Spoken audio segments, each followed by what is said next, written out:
All right, listeners, it's Ryan and Megan, and welcome to the Mental Health Mixtape, a podcast dedicated to fostering open conversations, sharing stories, and exploring a diverse range of topics related to mental health. So hold on to your seats as we sit down with some amazing guests to get their perspectives on the ever-changing landscape of mental health. And for all you old folks, no need to hit the record and pause button. Just sit back and let us navigate life's playlist together.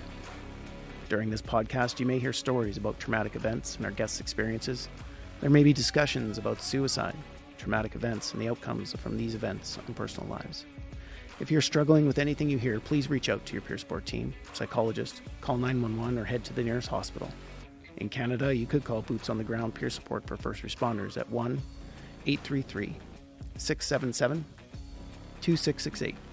Talk Suicide Canada at 1-833-456-4566. And in the United States, call 988 for the National Crisis and Suicide Lifeline.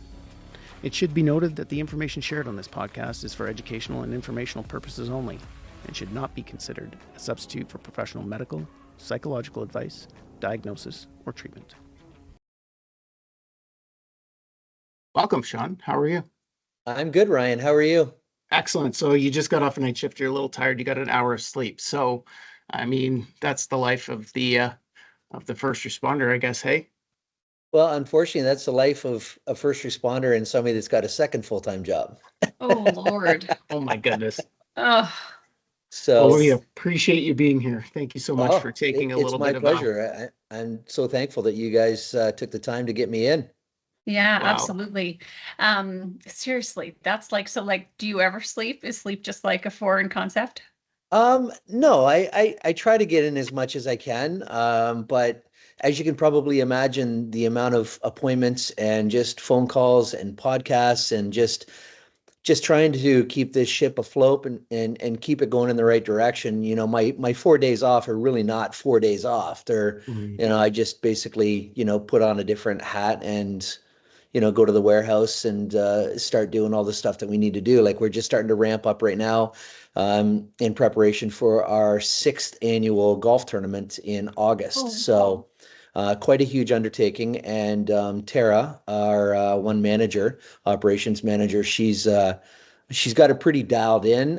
But there's also, trying to just make all the phone calls and then get the commitments from people and get all that stuff and get it all done. It's a massive undertaking. And last year, we're very fortunate because our tournament sells out every year.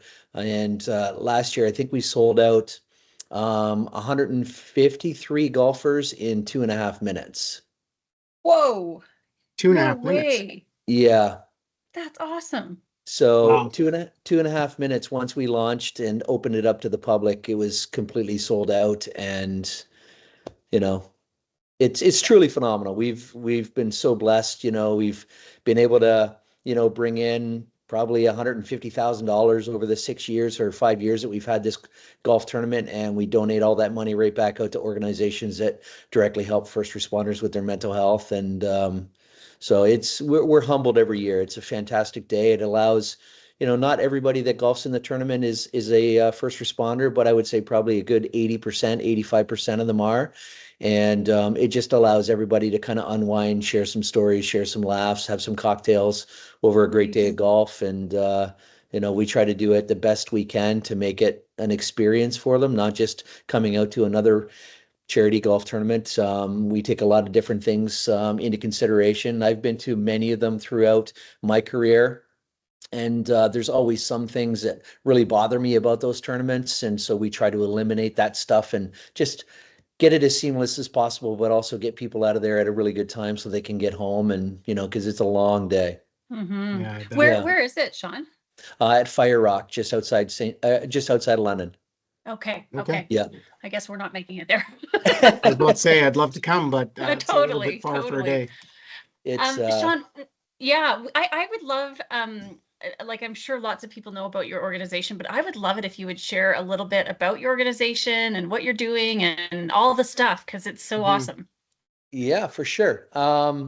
So we've been around for 10 years now, and Jill and I started this basically because there was a time frame at that point where in about 18 months there was over 100 first responders in Canada that had died by suicide. and nothing was being talked about, nothing was being done. The old boys club, we just kick it under the mat and, pretend it's not there. So we just decided one night to basically create something and create a name that would allow people to just maybe have a voice or find a safe place to be able to come in and speak to others that are actually feeling and going through the same thing that you are.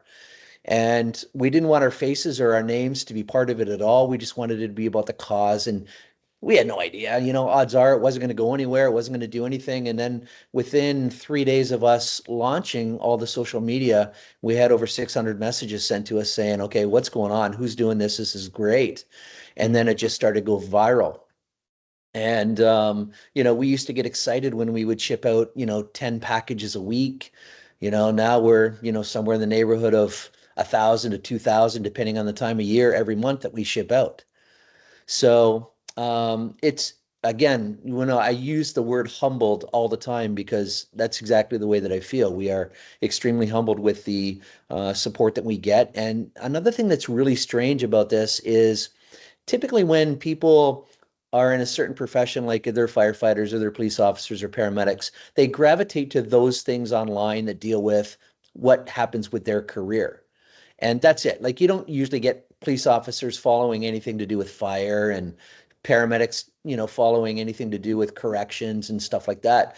The fact that we have everybody in our house and everybody follows us, from corrections to dispatch to, paramedics, firefighters, police officers, it's just not the norm, which is pretty cool. So what we do is, we have our retail store in St. Thomas, plus we have our online store, and services can also, reach out to Tara and, inquire about bulk orders for their services. And through the sale of all of those items, we turn that money back around and we donate it to organizations that directly help first responders with their mental health. So we've donated hundreds of thousands of dollars. We're probably over $750,000 in 10 years. And organizations like Boots on the Ground, since their inception 6 years ago, we give Boots on the Ground a monthly check to help them keep their lights on and do the great work that they do. We've sent money out to Boots on the Ground Alberta as well, in their chapter out there. With the tragedy that happened out in Halifax, where, a bunch of people were killed, and all of the first responders that had to respond to that tragedy, Wounded Warriors wanted to put together some programming and some, assistance for all the first responders and their families out there. And they came to us. And so we wrote them a check for $35,000 to go ahead and do that. They also created another weekend away for surviving spouses. And so, people that have, been on the wrong side of that stick, where their partner, their wife, husband has been, has died in action, and they basically get them together for a weekend. People don't know each other until they get there. They have professionals there. They deal with them. They have conversations. They go through therapy. And so, we paid for that to happen as well. Tema used to be, when Tema was still around in their original state, we donated, I couldn't even, I'm going to guess probably $250,000, $300,000 to Tema over the years, and to do all of the great things that they were doing at that time too. So, service dog program, we've done many service dogs for people that have inquired and put in an application to our service dog program at around $20,000 to $25,000 a dog. And we pay for the dog, and we pay for 2 years of training for that dog to be fully certified. And then that first responder, basically has a new lease on life. They start doing all the things they haven't been able to do for years. So, do you ever sit back and think, like, you have touched thousands and thousands and thousands of lives? Yes and no, Megan. I think that I can, but I think when you're in it, it's hard to actually see that. I know that we have, for sure, and we have so many stories that have been sent to us, some of great perseverance and some of horrific nature. And when we were lobbying the government, when Kevin Flynn was the Minister of Labor at the time, I was sending about 25 emails a week to Kevin Flynn and attaching one of these stories to each and every email. And I did that for about a year and a half. And then we finally got a phone call from them saying they're going to bring in what they now know as the First Responders Act. And we got invited to Parliament to see that. And then we got invited back probably about 3 months later to actually see them vote it in, which was truly amazing. You know what I mean? It's made a lot of strides for a lot of first responders that are needing that assistance. And there's still a long way to go. There's still a lot of pitfalls and stuff that gets held up, but it's made a huge difference having that presumptive legislation now for first responders. And then they adopted it, nationally. And I'm not saying, by all means, we're not the only ones that did this and had a hand in this, but I like to think that we had a huge hand in that. And our organization, the name of our organization, the popularity of our brand, and away we go. So I guess that's a long-winded answer of saying, yes, I can understand it and I do see it, but like I said, while you're in it, it's kind of difficult, because we're just You're doing so focused on many the mission, things. I guess, right? Yeah. Would you share with us, and Ryan, I always do this. I always have like 7 million questions, so just tell me to shut up whenever you want. But Nope. Shaun, do you have if to whatever extent you're comfortable sharing, like, do you have a personal connection to the people you're trying, like the stories you're hearing and the mission that you're on to try to, improve access? Like, how is this personally relevant or important to you? Well, I think it is because I live this life. Yeah. These are my peers, you know what I mean? I think it's totally different situation, Megan, if I'm just somebody that has kind of picked up the torch and want to advocate for first responders, but I may be a plumber or I may be an electrician or a school teacher or whatever. The fact that I live this life and I actually go through this and I deal with all the same things that everybody that we advocate for do, how can it not make it personal for me? Right. And so when we do see those stories come in and we do see all the pictures come in, absolutely, it resonates for sure. And over the years, again, something that nobody would even think about, we've actually had suicide letters sent to us by people that follow us. And pretty jarring, but when I sit back and I think about it, we've created such a safe place for first responders, for people to actually put themselves out there and send that information to us when they don't even know us personally. Yeah. You know? So there's a lot of different facets to this thing for sure. We love to see all the good that we're doing and the people that send in pictures and people that come into our store and just want to talk to us. And when we go to events, people show up, and it's still kind of strange after 10 years. I'm Shaun Taylor. I'm a paramedic. I'm a dad, I'm a husband, and people come up and they want to take pictures with us and they want to talk to us and they want to tell us their stories and stuff. And it still doesn't seem natural, Real. I guess, to me.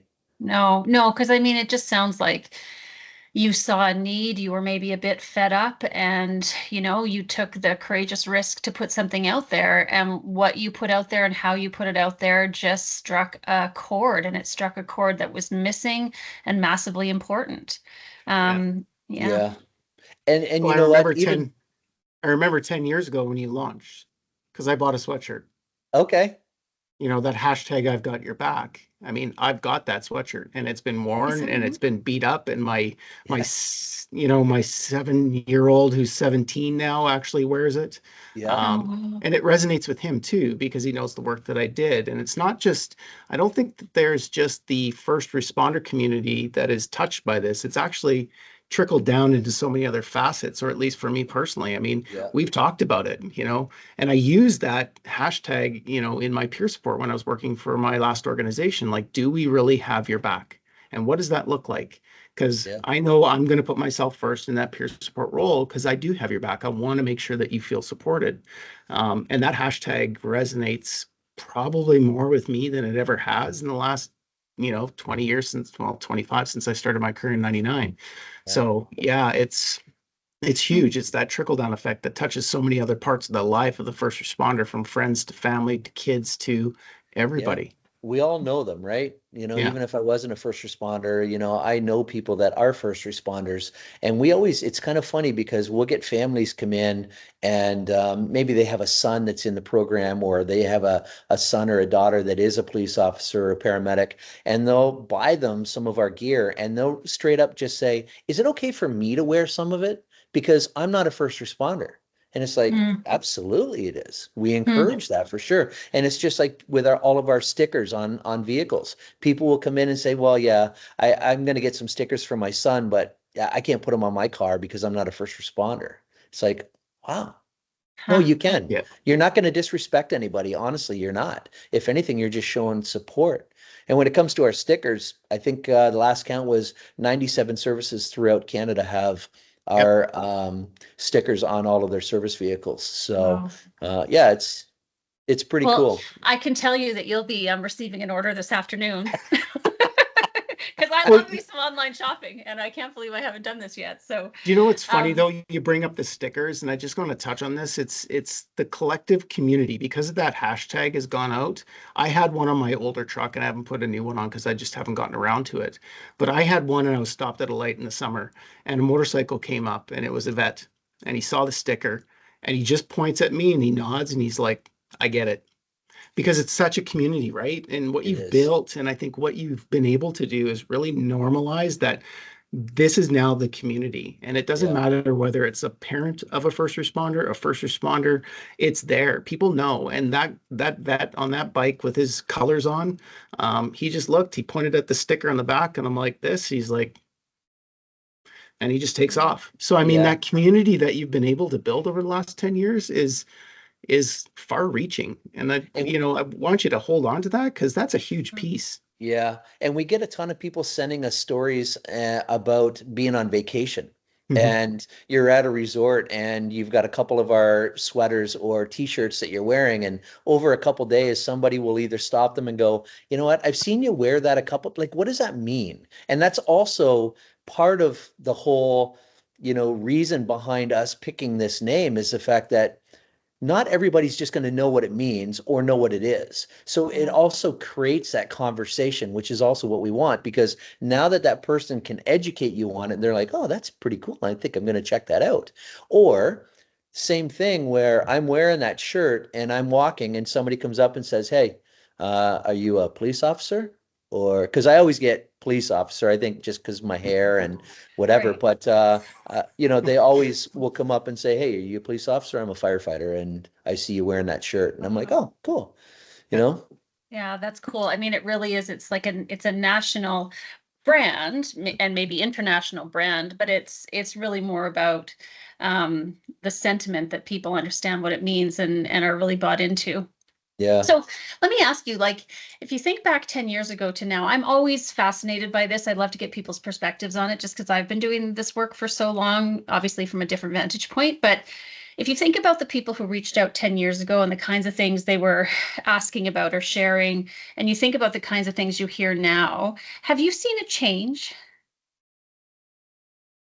I think that the original things that we were asked about and what people were talking to us about, I think is still very much there. People still ask those same things and inquire, but I think it's just gotten bigger. I think that the whole stigma around asking for help, the whole changing of the chiefs and deputy chiefs and how they actually look at mental health, and dealing with this app, which I'm sure we'll touch on shortly, but truly amazed how proactive some services are and how some services are absolutely not. It's and there's no rhyme or reason, and it's culture, it's leadership for sure, but I think it's just expanded. I think people have more ideas because they see us doing more projects. They see us getting involved in more things and teaming up with other organizations like Crackle Magazine and stuff like that, and doing promotions with other companies because we're both going to benefit. And So I think it's still the same. I think there's still a lot of core things that people still ask us and talk to us about. But it's hard for us sometimes because we have that mission statement that we drew up when we first started this.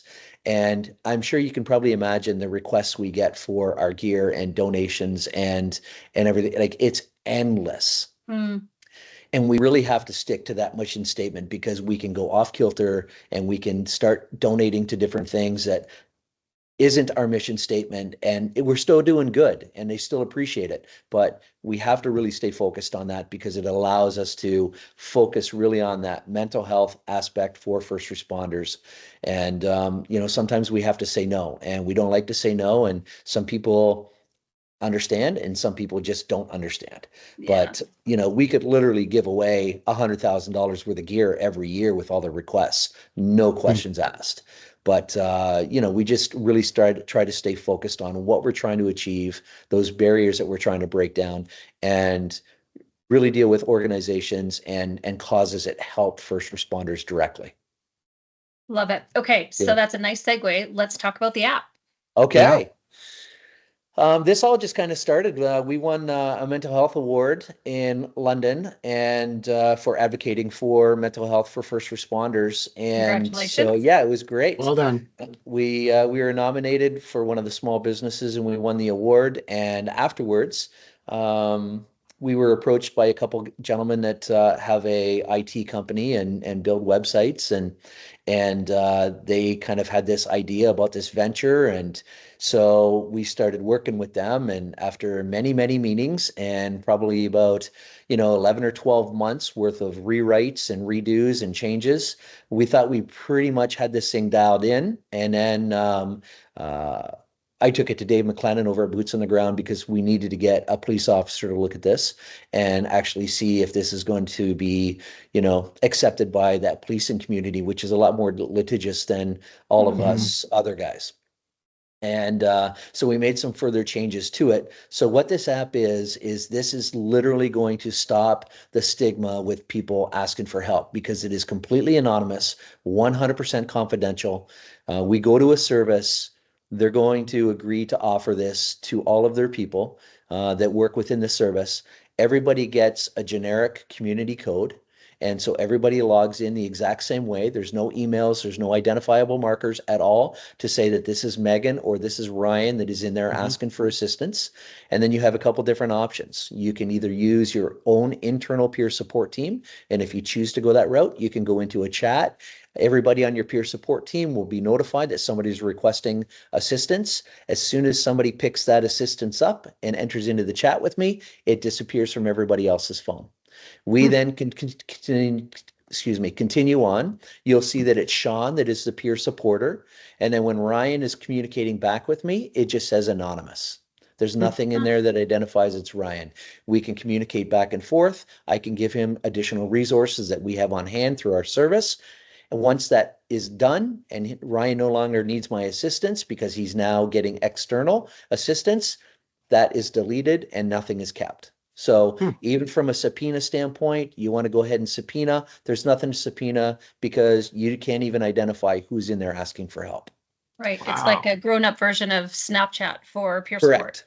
Correct. Yeah. Nice. Now, if you don't feel comfortable using your internal peer support team, no problem. The other option is we go external and there's a one-touch dialer that goes right to Boots on the Ground and you enter into that with Boots on the Ground, which is also completely confidential and anonymous. So either way, unless you self-identify, you are not going to be identified in there at all. You're going to get the assistance that you need. And the whole focus was obviously the confidentiality part of it. But the other thing is for us to be able to allow our people to have that initial conversation and get them out of the headspace that they're currently in. Because you guys both know as well as I do, once a first responder reaches out for help, they probably should have done it many months ago.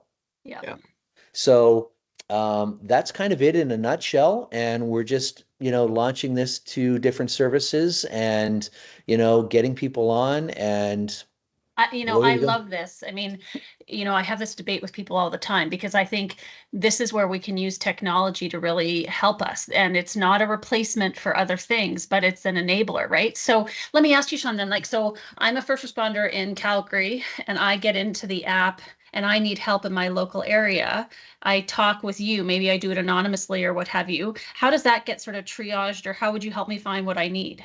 Well, so you wouldn't talk to me directly. So you would either be Okay. dealing with your own internal peer support team if your Okay. service has one set up, and they're Okay. going to give you those local resources. Oh, If cool. Okay. not, if you do go through boots on the ground, then they will also offer you those local resources. And now that boots on the ground is located in Alberta, Yeah. perfect example, then they would be Yeah. able to give you all of those external resources there as well. Now, having said that, if you have a fire service like London Fire, they have Mhm. multiple therapists that they have come into an agreement with and will offer their services to the firefighters in London. So we can list that on there as well as your resources. So now you have another option. You can go internal peer support, you can go external peer support with boots on the ground, or any of those local therapists that have agreed to work with the London Fire Department. And So So then does it's the therapist, like, is it a direct like call to them, or is it correct. providing the person their name, or yeah, okay. It's a direct call right to their facility, and somebody there can help them out right away. Yeah. So this is And it's adopted totally, by an organization, Shaun. So if I was pardon? like working for Ryan's ambulance service and I'm Yep. like, I want this app for my service. So it's adopted by the service. Yep. Then the peer supports are identified within the app for my Yep. service. And Yep. then it's pushed out to all my staff within that. And that's kind of the interface is just specifically for us, and the peer support is accessed through our program That's or correct. our company. That's That's amazing. correct. And So it's very site specific. it's completely customizable. So Mhm. what we also do is when you first enter into the first interface of the app, there's a drop-down menu that helps us categorize why you're looking for assistance. So Okay.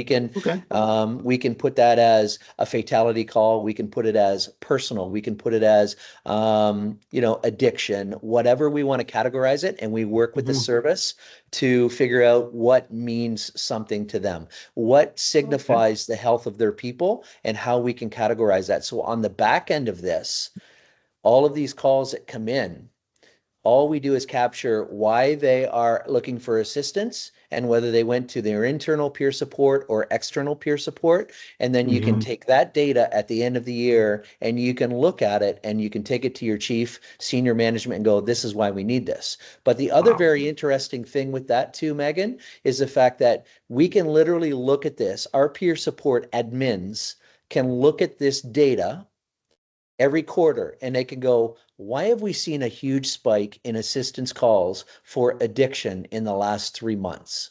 Hmm. We're seeing a trend here. And so we need to go to senior management. We need to get some dollars, allocate, and so we can retrain, we can give more resources to our people about addiction to stop that and head that off right away. Instead of having to Wow. take a look back 5 years from now and take a retrospective look back and go, wow, look at the last 5 years. Look at all these addiction calls. I wish we would have known that then. We can literally Mhm. see those trends as they're happening. Huh. Okay. Yeah. So, and Wow. what's the app called? IGYB 911. Okay. Okay. So you stuck with that branding. That's wicked. Okay. Good Yeah. Well, for I mean, you. I'm thinking of it like massively, and congratulations. And that's huge, like Yeah. in terms of launching an app and actually getting people to use it and all of the things. But I'm Yeah. just starting to think about, some of the work that we're doing and how this might fit in. So can you just walk us through, like, if you're a service or an organization or somebody who's got something up that might use this, like, what's the process? So the process is we get in there, we have the conversation with you, we do a demo to actually show you what the software looks like and how simple it is. Mhm. And then once you've decided that, yes, this is something you're going to go ahead with, then what we do is we come in and we basically train the peer support leads so they can see the back end stuff and we show them how to do that because you can add and delete your peer supporters whenever you want. You can also be able to track your peer supporters and how busy each one of them is. So you can have 3 people out of 20 that are taking all the calls. And then you can have a conversation with those other 17 people saying, listen, you know what, like, we can't have 3 people just being overwhelmed here taking all the calls. So it allows you to look at that as well. But Hmm. so we train those admins, then we take your peer support team and we train your peer support team on how to get into the app, look at it. look at when you need assistance, how to answer it, and all of those things. And then we launch it out to like all the people in the service. We do a video welcoming them, making sure that they know that, hey, this is being brought to you by your wellness division or your peer support team. This is not coming from you, from senior management, from your chief, because I think that's imperative in getting people to buy in and use it. If they think for 1 second, we inherently don't trust. So if they think that the senior management team or the chief is involved in this, they're going to think, you know what, they can see who I am. They can see that I'm in there looking for help, and I don't want that to happen. So we make sure that it is very apparent to everybody. We have developed some videos that show, it's like a 15-second video on how to download the app, on how to get into it, how to use it from a peer support lead aspect, how to use it from a peer supporter of your service. And so it just makes it easier as you bring more people on. They can watch these videos and go, oh, okay, that's how I do it. So then it kind of takes that training aspect off of us. We're always there. You want to change something halfway through, we always like to talk to the peer support leads and say, again, what is some of the lingo that your senior management uses, or what are the measuring sticks that they use to determine whether your people are healthy? Because we need to get that in there so that when we go to have these conversations, it reflects with your senior management team, because we're talking the same numbers and the same lingo. So it's really very simple. Well, and so what are you finding so far? I mean, I know it's just in its infancy, but do you have any sort of trends or anything yet? We do. We have 4 or 5 services that have joined on so far. I'm finding that definitely from a provincial standpoint, that some provinces are way more accepting and can allocate some, minimal dollars for this. Whereas, there's a couple provinces that are still probably 30 years ago, and they go, yeah, we don't even have a budget for that. We don't even have teams. So, oh yeah, like it's insane. Honest to God, it is. Like at this stage of the game, you don't even have peer support teams set up. Wild. Yeah, it's wild. That's wild. Yeah. Have you had any sorry, and I'm sort of poking around for personal interest as much as anything else.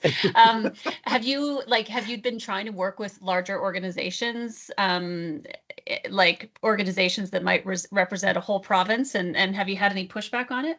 We've just entered into trying to have some meetings with some unions. And I think that's a huge way for us to go. We've had some great conversations with Unifor, and the president for Unifor Canada. She's very interested. And even for her own staff that have to deal with bargaining teams, that have to deal with a lot of that stuff that can be very difficult for their members to go in and bargain, and then, have to deal with all the aftermath from that. But rolling it out to their first responder groups that they deal with and they bargain for. Another organization, another focus for us recently is on the schools. So we've had a great meeting with Fanshawe College and all of their first responder programs. And our whole objective with that is getting it in the hands of these tech savvy kids. And because they do go out on ride outs before they get hired, they do have consolidation for 3-4 months where they're going to be on the road, and then they go back to school. They literally have nothing. And so being able to get it into their hands and have that assistance for them after they do a really bad call. Listen, I can understand, like, I remember my first shift on the road as a student, and my first call was a single car MVC where the driver was ejected out the windshield. That was my first ever call. And then like next day, I'm just expected to go back to school. Right. So sure, you know what, you're gonna talk to your, the 2 people that you're working with, and, have some chats with them, but, it's usually on the peripheral and you don't really get into details. And so to allow them to be able to use boots on the ground and to speak to a like-minded individual that is either current or retired paramedic, firefighter, police officer, corrections, or dispatch, it's imperative for these young kids to get using this before they even get into the profession. We would wholeheartedly agree with you. Yeah. Well completely. done. Yeah. because you know what, Shaun, like it's again, from my vantage point, I can't tell you the number of people I've talked to over the last 20 plus years that I've been doing this work where that's exactly their story. Like it started during training, right? Yeah. And with very limited understanding about, should I be affected by this? Has this affected me? Does anybody else seem affected? No. Okay, let's just keep going, right? Yeah. And then you talk to them 20 years and it's like, yeah, well, this thing that happened, when I was just a student, Yeah. was kind of the first, uh, you know, a piece of erosion that started to happen for me.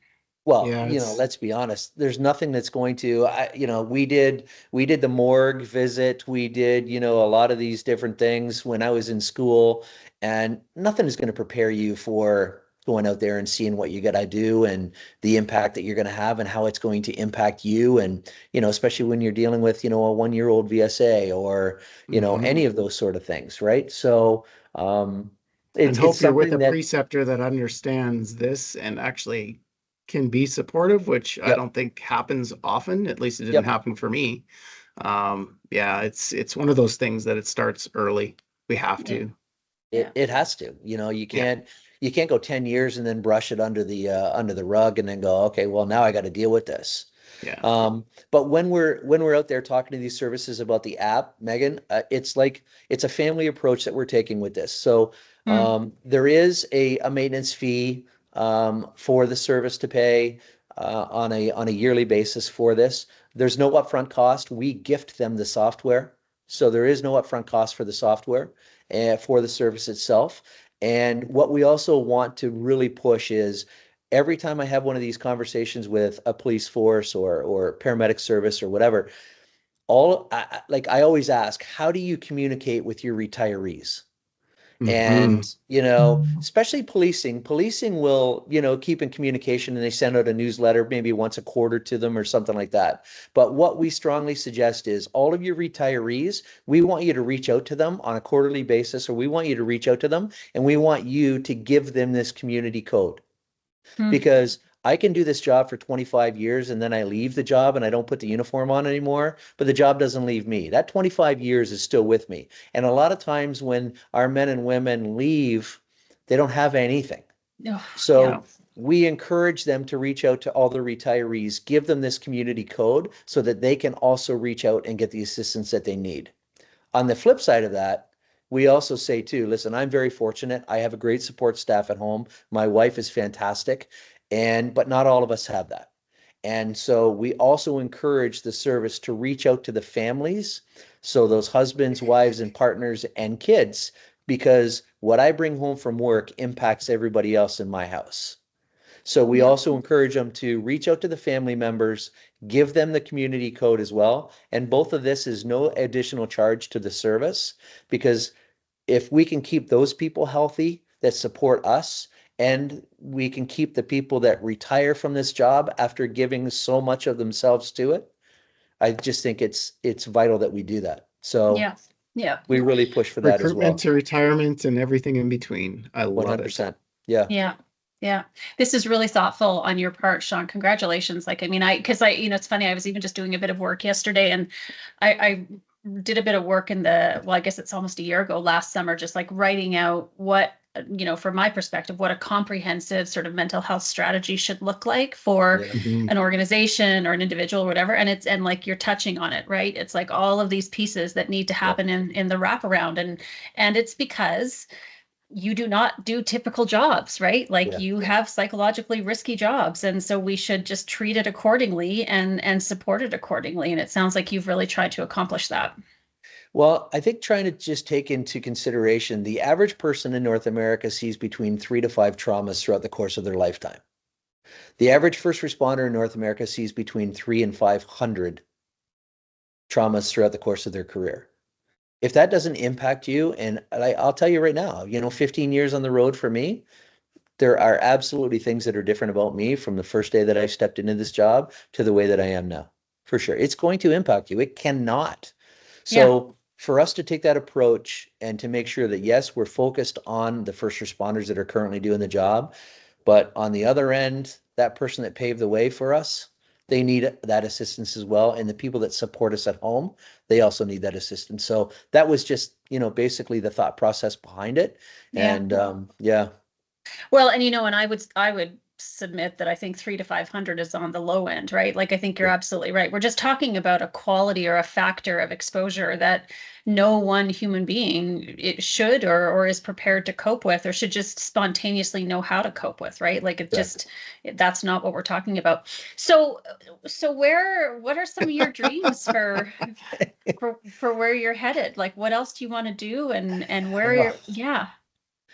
Well, I'll tell you, the app consumes an awful lot of time with Yeah. all of the Zoom calls, all the training, the meetings, the bureaucracy when we're dealing with like a big service, having to go through so many different people and so many different stages. And so it consumes a ton of my time right now. But, the projects that we always have on the go, we're looking at, and establishing, some sort of a bursary for students that are currently in first responder programs and maybe lightening that load and how we go about doing that, whether we pick different colleges or throughout, all of Canada, and we focus on that college for that year. And this is where, say, $10,000 is going to go and help out some students. And, so that's kind of sitting there as well. Obviously, we've got our main, our focus right now is on the golf tournament.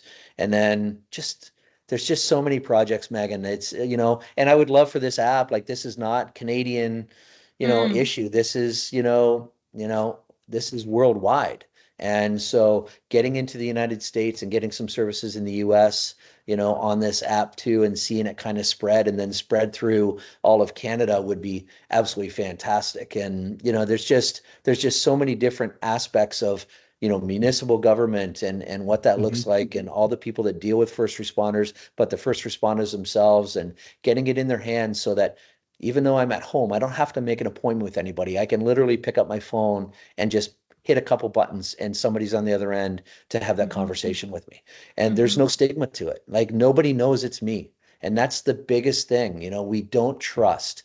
So we never trust that somebody's going to find out that I'm asking for help. Somebody's going to know. And again, that's why the whole two-pronged approach with use your internal peer support team. But if you don't feel comfortable with that because you don't want to be recognized, you go external and go to boots on the ground. So right. Just trying to think of all those little pitfalls and things that can stop our first responders from asking for help and trying to eliminate them. And I think we've established that. Like what do you think? Understand, we're not a wellness app. I don't care to tell paramedics how many hours of sleep they need to be able to be efficient and do a 12-hour shift. I don't care to tell firefighters what they need to eat in order to be able to go through a 24-hour shift. We're all adults. We can figure that out. Our whole objective is simple. Have the conversation, get you out of that headspace, and get you help. Yeah, totally. What do you think? Because I hear you around this challenge of trusting and, particularly as you may have heard Ryan and I talk about, like our whole before operational stress curriculum is really based around this idea that we've taught people some really unfortunate things around stoicism and what it means to be competent in your jobs and da. And I think that influences people's ability or willingness to trust, etc. And so what have you learned, or what do you think? Like that seems to me to still be something we need to try to tackle. Do you have thoughts on that, or have you observed anything in that? I don't think it'll ever go away. I think it's just who we are. We're type A personalities. And I think it's a scary thing for first responders still to reach out and ask for help, whether they're identified or not. I think just that step of reaching out and putting myself out there is scary to a lot of people because now I got to actually, once I do that, I have to actually admit that I got some issues or I got some things that I need to deal with. And a lot of us don't want to be able to admit that.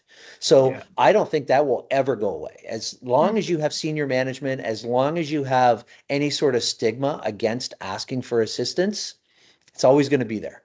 So I think that it's less in certain services that are very proactive. But I've also seen those services that are acting very proactive. They do and say the right things when the doors are open and the microphones are on.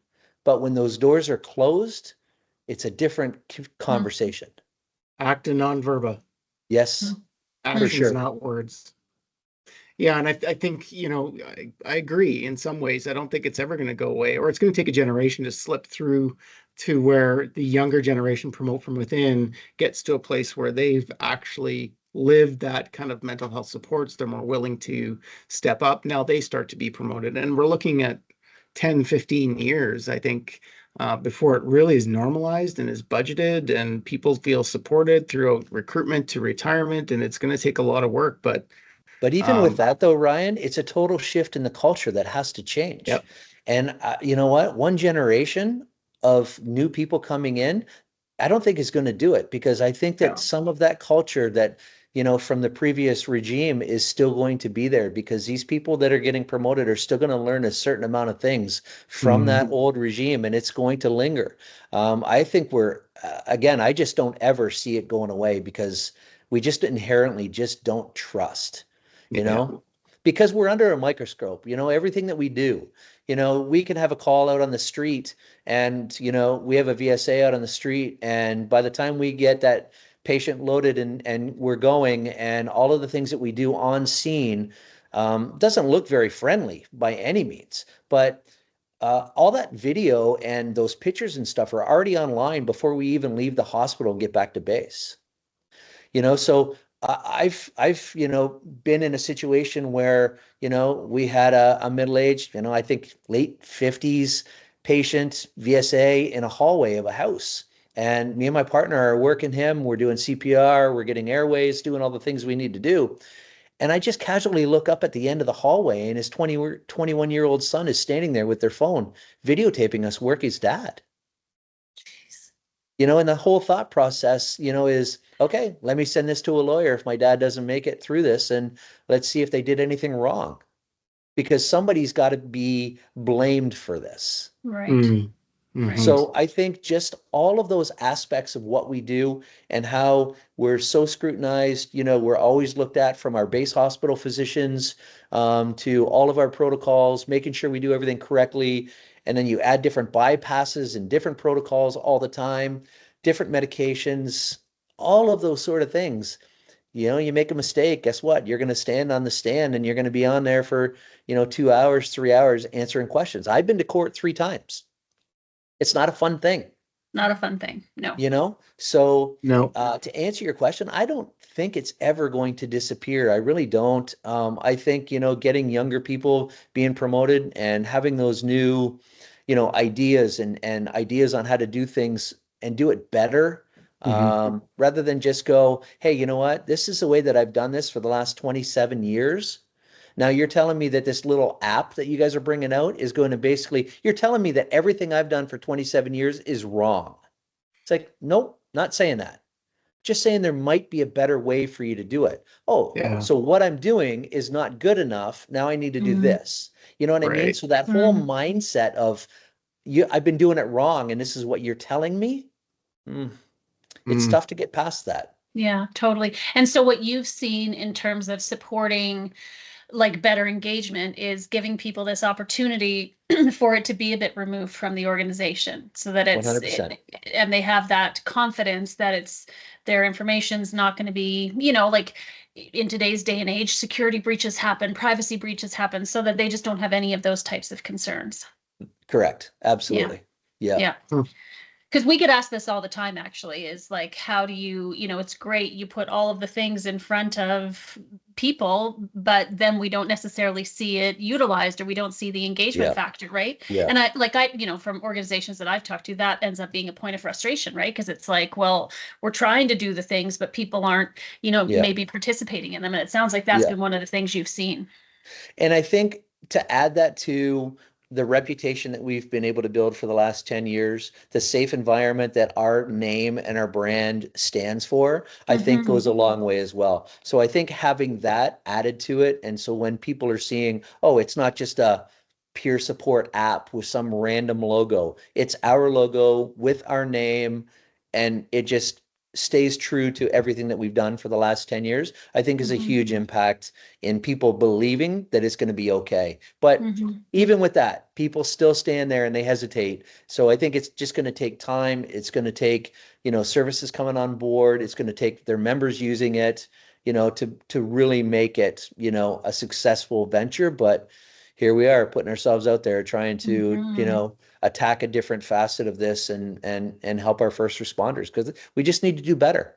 Yeah, totally. And so if we have people who are listening to this either at the level of organization or an individual or even someone who's like, hey, I'd love to partner with them, what's your appetite for that? Mhm. What do you want people to do? Oh, absolutely. Flood me with some emails and some phone calls. They can call me, 519-619-7525 is my number.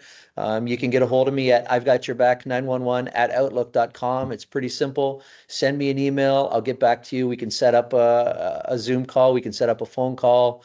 I can answer whatever questions. I can send you some pictures and some, 3-pager on the app and why we're doing it and all the different facets of what we've encompassed in it. And, just make you more knowledgeable so that you can take that to your service and go, listen, let's take a look at this and really investigate this because, really, what it costs is 2 trips to Starbucks um, for a whole year for each individual that is in your service. That's what it's going to Yeah. cost. And it's so minimal, but it's just such a right thing to do. And what we want to achieve with this, Megan, is we need to create a new standard. We need to create something that this is now what our students and these young medics and firefighters that are coming out of school, maybe this is going to have an impact because they have generations of first responders and they go, listen, we never had any of this stuff. You guys have an opportunity to go to a service that actually offers this. Mhm. That's where you need to focus your effort on getting into. We got to create that new standard for these services. Yeah, completely Yeah. agree with you. And again, start early, offer often, have it be right through to retirement and beyond, right? Like make sure there are comprehensive and wraparound supports for the Yep. folks who are doing this really important work, right? So, Absolutely. Shaun, before we leave you, what's your legacy plan? Like, what are you going to be doing in retirement? Hopefully living in Mexico on a beach. You know what? People ask me all the time, could you just do this full time? Like, why are you still in the trucks? I still have a passion for my job. I love what I do.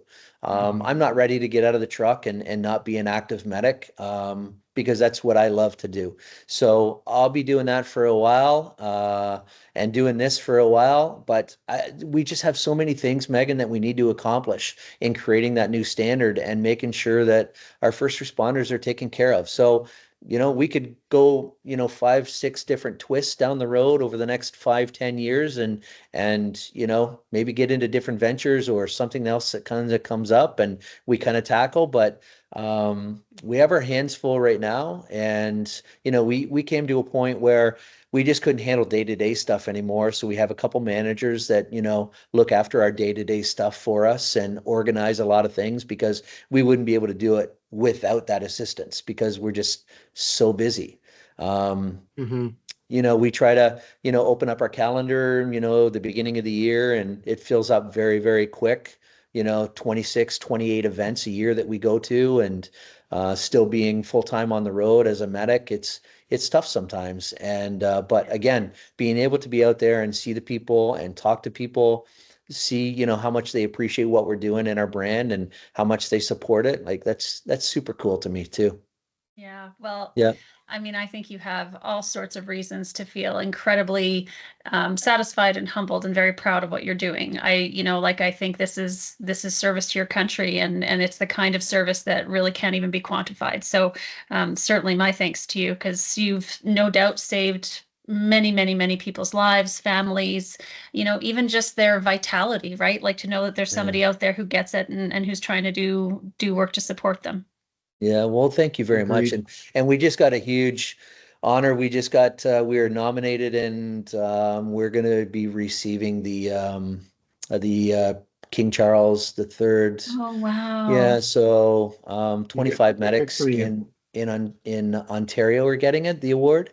So at the end of this month, we go to Toronto and get presented with that. So it's very, very cool. And again, we're humbled. We've been able to meet some unbelievable people in this journey that we've had, and that have influenced our lives as well with their perseverance and what they've had to go through and the struggles, and see them come out on the other end. So we're unbelievably humbled with this honor as well, and being able to get this presented to us is yeah, it's pretty cool. That's amazing. Congratulations. That's Thank huge. you. Congratulations. Wow. For our viewers and our listeners, we're going to tag show notes. We're going to put everything for hashtag I've got your back. Websites. We're going to put everything in our show notes. And, Shaun, I have to say that I'm very grateful for what you've done. I mean, starting back 10 years ago when I first saw you guys pop up on socials and grabbing a sweatshirt, it's grown. And I appreciate it from a first responder, a fellow peer.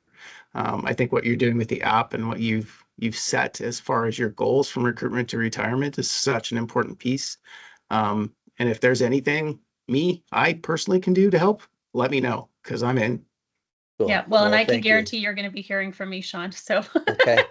Well, the order will be sent in before the end of the day. Yeah, well, that order, but we've got some other things to talk about for sure. So thank you for taking the time to join us this morning, and for all that you're doing. This is a really inspiring message for us for a Monday morning, for sure. Oh, thank you very much. I appreciate your time, guys. Thank you for tuning in to another episode of the Mental Health Mixtape, brought to you by the Before Operational Stress Program. We hope today's conversation has resonated with you and provided valuable insights into navigating the complexities of mental health. Remember, your well-being is our priority. If you or someone you know could benefit from the support and resources offered by the Before Operational Stress Program, don't hesitate to reach out. Take that first step towards a healthier, more resilient you. And here's a special treat for our dedicated listeners. A 15% discount waits for you when you sign up through the code provided in the show notes. Investing in your mental health has never been more accessible. We appreciate your continued support and commitment to breaking the stigma surrounding mental health. Let's keep the conversation going. And until next time, take care of yourselves and each other.